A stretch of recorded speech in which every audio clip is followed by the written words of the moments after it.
Bismillahirrahmanirrahim. Keluarga dan sahabatku yang dirahmati Allah, Al-Quran adalah kalamullah yang qadim. Kalam Allah adalah bagian dari zat Allah itu sendiri.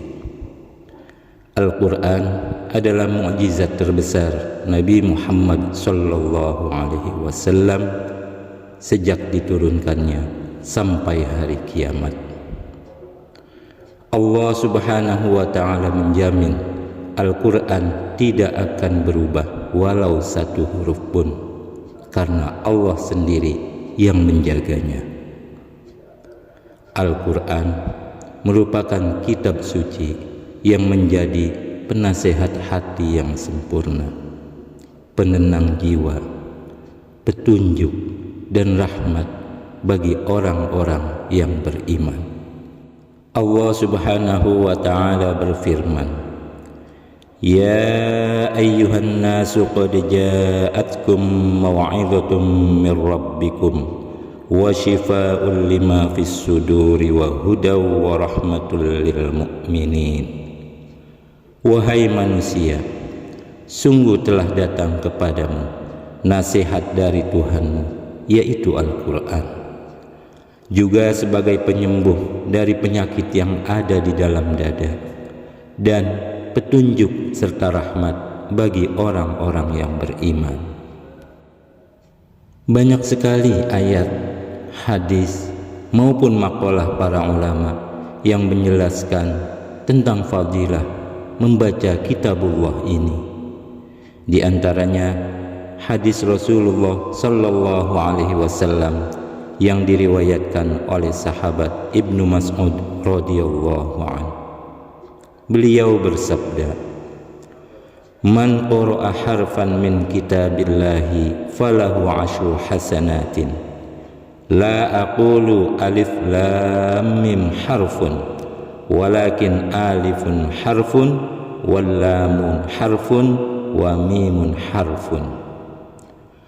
Barang siapa membaca satu huruf dari kitabullah, maka baginya akan mendapatkan 10 kebaikan.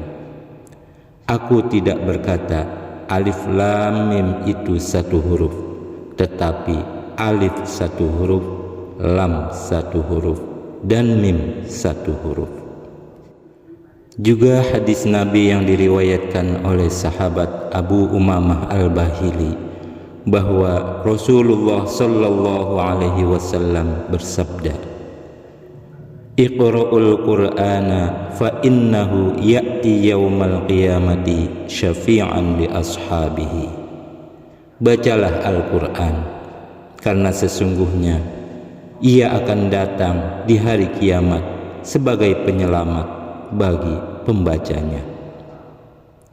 Maka tidak ada kalimat atau tulisan yang lebih mulia dibandingkan dengan Al-Quran, dan tidak ada zikir yang lebih baik dibandingkan dengan Al-Quran yang dibaca dengan ikhlas, baik faham maupun tidak akan maknanya.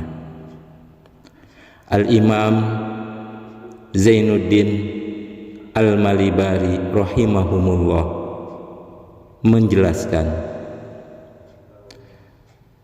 sesungguhnya membaca Al-Quran itu lebih utama dibandingkan dengan semua jenis zikir secara umum yang tidak ditentukan oleh waktu dan tempat.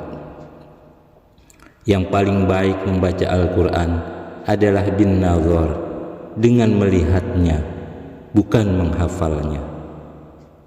Kemudian yang paling baik lagi membaca Al-Quran adalah saat di dalam sholat, lalu di malam hari, dan yang lebih afdol di separuh malam yang akhir, dan di antara waktu maghrib dan isya, juga setelah sholat subuh. Ulama juga mengatakan, barang siapa yang istighfar atau sibuk membaca Al-Quran hingga lupa berzikir dan berdoa kepada Allah Subhanahu wa ta'ala, maka Allah akan memberikan kepadanya segala yang terbaik dari keinginannya. Saudaraku, tapi masalahnya, bagaimana Al-Quran dapat menjadi pedoman hidup dan penenang jiwa jika membacanya saja kita jarang, apalagi sampai rutin menghatamkannya. Al-Quran yang ada di rumah kadang masih terlihat baru karena jarang digunakan. Inilah masalah yang banyak dialami oleh sebagian besar saudara-saudara kita. Tetapi marilah kita bertanya kepada diri kita masing-masing, kapan terakhir kita membaca Al-Quran?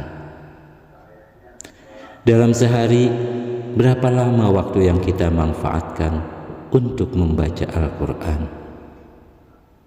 Apakah bacaan Al-Quran kita telah baik dan benar? Dan apakah kita selalu punya target waktu untuk dapat menghatamkan Al-Quran? Kiranya pertanyaan-pertanyaan sederhana ini saja yang perlu jawaban jujur dari hati kita. Keluarga dan sahabatku yang dirahmati Allah, nikmat panjang umur dan kesehatan adalah anugerah yang sangat luar biasa di dalam hidup kita. Tapi mengapa mata kita yang masih sehat ini tidak kita gunakan sesering mungkin untuk melihat tulisan yang paling mulia? Lidah kita tidak kita gunakan untuk selalu mengucapkan kalimat yang paling mulia. Dan tangan kita mengapa selalu menjauh dari kitab yang paling mulia, yaitu Al-Quran? Padahal Al-Quran sesuai keyakinan kita adalah kalamullah, kitab yang suci dan pedoman bagi hidup kita. Ingatlah sahabatku, setiap kenikmatan yang kita terima dari Allah Subhanahu wa Ta'ala menuntut rasa syukur.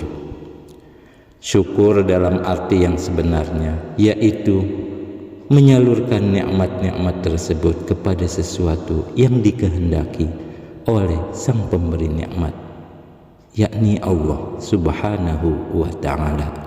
Jika tidak ingin kenikmatan tersebut dicabut oleh Allah, kita pun pasti tidak menginginkan hal tersebut. Maka sebagai bentuk rasa syukur kita, mari kita manfaatkan sebagian waktu kita untuk membaca Al-Quran. Jangan sampai semua aktivitas keseharian kita terus menjauhkan kita dari Al-Quran. Tangan kita, mata dan perhatian kita selalu tertuju pada handphone, pada hobi-hobi kita, atau pada kesibukan yang tak ada ujungnya, sampai mengacuhkan Al-Quran yang ada di sudut rumah kita. Padahal di luar sana banyak orang yang tidak berbeda kehidupannya dari kita, mampu secara rutin menghatamkan Al-Quran, bahkan menghafal Al-Quran hingga 30 juz. Sedangkan kita menyentuh Al-Quran saja jarang, membaca Al-Quran jarang. Coba tanyakan lagi kepada hati kecil kita, ada apa dengan diri kita? Saudaraku yang dirahmati Allah, jika bacaan Quran kita belum baik atau belum benar, maka belajarlah dengan sabar. Rasulullah Sallallahu Alaihi Wasallam bersabda, sebaik-baiknya kalian adalah yang mau belajar Al-Quran dan mengajarkannya. Khairukum man ta'allama al-Qur'ana wa 'allamahu. Saudaraku, salah satu rahasia mengapa banyak orang yang pernah membaca Al-Quran lalu lama tidak membacanya lagi, salah satu sebabnya adalah dia tidak punya komitmen kepada diri sendiri untuk dapat selalu membaca dan menghatamkan Al-Quran. Setiap 3 bulan, 2 bulan, atau bahkan sebulan sekali khatam Al-Quran. Memang tidak mudah mendisiplinkan hati kita untuk selalu menjadikan Al-Quran sebagai kebutuhan. Namun, sebagai tips, cobalah setiap kali kita akan memegang Al-Quran, bangun rasa senang dan gembira di dalam hati kita bahwa kita akan membaca sesuatu yang suci, sesuatu yang indah, yang akan membuat kita damai dan berkah. Bangun dan bangun terus rasa itu sehingga kita memiliki rasa takut berpisah dari Al-Quran. Percayalah, kita akan mendapatkan kedamaian dan keberkahan yang luar biasa dari mencintai Al-Quran. Dan ingatlah saudaraku, sesungguhnya yang akan menjadi penerang kita di alam kubur adalah bacaan Al-Quran kita. Dan Al-Quran juga sebagai salah satu pertanyaan yang nanti akan diajukan oleh malaikat Munkar wa Nakir. Apakah kita akan selamat nanti di alam kubur atau tidak jika selama hidup terus menjauh dari Al-Quran? Saudaraku, marilah kita kembali membaca dan mempelajari Al-Quran, baik sendiri maupun bersama keluarga dan teman.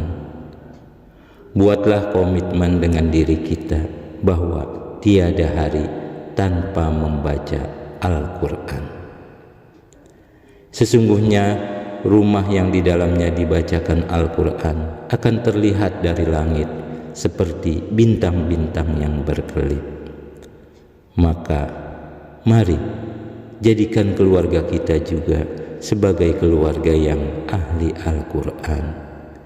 Sediakan waktu untuk bersama membaca Al-Quran dan rasakanlah betapa indahnya suasana kebatinan saat kitabullah kita lantunkan bersama-sama.